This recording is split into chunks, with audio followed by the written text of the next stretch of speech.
Hi guys, welcome back to the channel. This is part 6 of the 4-liter swap Chronicles, and currently the interior is being pieced back together in the Comanche. What you guys saw in the thumbnail was the original steering column and steering wheel out of the Comanche, and we are going to be swapping in the one from the 96 Cherokee.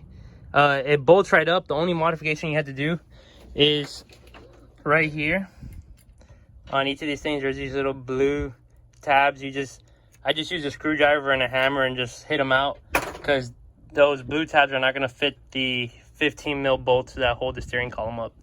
So now we're going to slide this in through that hole right there, connect it up to our steering shaft, and bolt this up. So I did run into one problem while doing the steering column swap. Is the actual steering shaft that goes from the steering wheel to the gearbox that turns your tires. My old one out of my 88 Comanche is too long, so I did grab the one out of the Cherokee. At first I wanted to do a size comparison, but as you can tell, this one is shorter, so you will have to run this one instead of your stock one. Alright, so what I thought was 100% bolt-in swap is like 95% bolt-in. So the steering column from the inside, you can only get the bottom bolt in through the original hole. This one you do have to, I'm drilling it from this side just to mark the hole on the other side, so that way I could put the bolt through there. I already did a little pilot hole. Now I just got to grab another bit and make it the same size as I couldn't fit the bolt through the other side, through the inside of the firewall, so I just put it through the outside. It's holding securely, and now I just got to do the 2 bolts that hold the steering column up. There it is. That's the steering column fully installed with the support bars, the steering shaft that goes to the gearbox. Everything's good to go. The next thing I'm gonna do in the Comanche is put in the fuse panel and re-putting the interior. Before I could put the fuse panel in, I gotta redo the AC vents. I gotta put that one in, and I gotta put this one in that goes under the center console. So I got that vent installed. I got this one mocked up because it goes in with the center console. Now I need to grab the fuse panel, put it up in there, and then run some of the wiring up and around. Put the AC controls where they need to go, plug that all up, and then bring the dash in, slide it in, and then start wiring everything up. And then by the end of today, we should also have the body harness, the fuel pump harness, and it should have a complete interior. And I may even just throw in the center console and the seats and pick up all this, just so that I have one of the final steps of the 96 swap done. So I got the wiring kind of draped where it needs to be. I am currently putting in the fuse panel, fuse block, whatever you want to call it, with the bulkhead connector that goes to the engine bay. But there is one slight problem. The screws here and up there are opposite of what my Comanche had. My Comanche had one here and down here.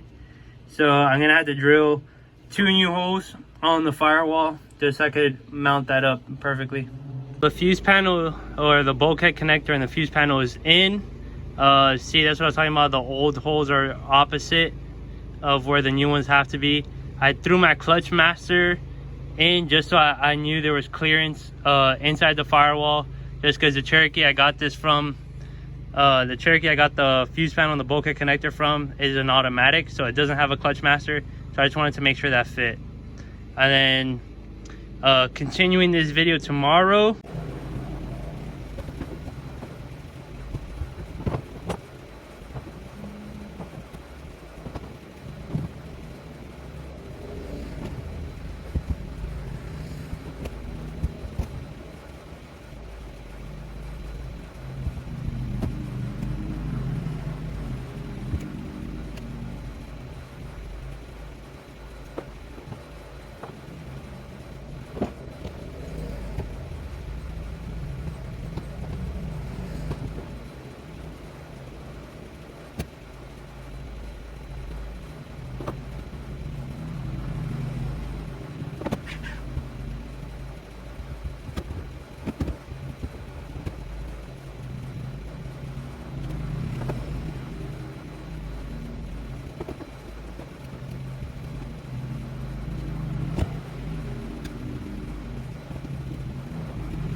So the camera died on me last night, but I got the dash all in. I got the bezel in, got the stereo, got the gauge cluster.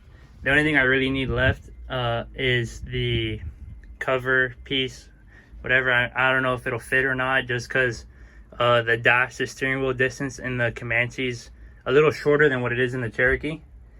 I'm not sure how well you can tell, but I got the body harness all tucked up. I'm currently trying to figure out how I'm going to plug that hole, because the rear tail light harness and the fuel pump harness had to go through there, but the grommet I had only fit the fuel pump harness. So gotta figure that out, and then I just gotta clean up this side so I could run these wires and tuck them up back behind there. So next things I gotta do, now that I got that harness in here, I gotta clean this up, put the seats in here, and then I'm gonna move on to either dropping the fuel tank and pulling the sending unit and the fuel pump out of the Comanche and swapping it with the one in the Cherokee, or moving on to the engine harness and the brake booster and all that sort of deal. Doesn't look like much right now, but I got the ECU mounted. I got the fuse block connected to the bulkhead connector. That's connected. The ABS is just kind of draped there because I'm not done with the brake booster.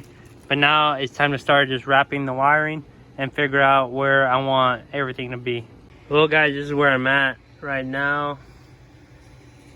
I got a lot of this stuff put back in, and a lot of the accessories and things like that that go back in here, like the relay block, washer fluid bottle, evap canister. I even started putting the grommets back where they need to be and connecting things as they go where I have the connections available. And we got the air box back in, mounted up the ECU, that's not going anywhere. Now the things I have left, I gotta do the brakes, the fuel lines, and finish up mounting some of the accessories. Like this one's still loose, and I gotta do the front brake lines, which run behind here. And all in all, it's coming along great. Tomorrow's video, or the second part of this video, will be fuel lines and hopefully brake lines. A lot of the other wiring that's left, like to connect, is either on the engine, like these grounds, or it goes to the transmission, and that's wiring I haven't done yet because I haven't dropped the trans or pulled the wiring from the automatic. But it's coming along great.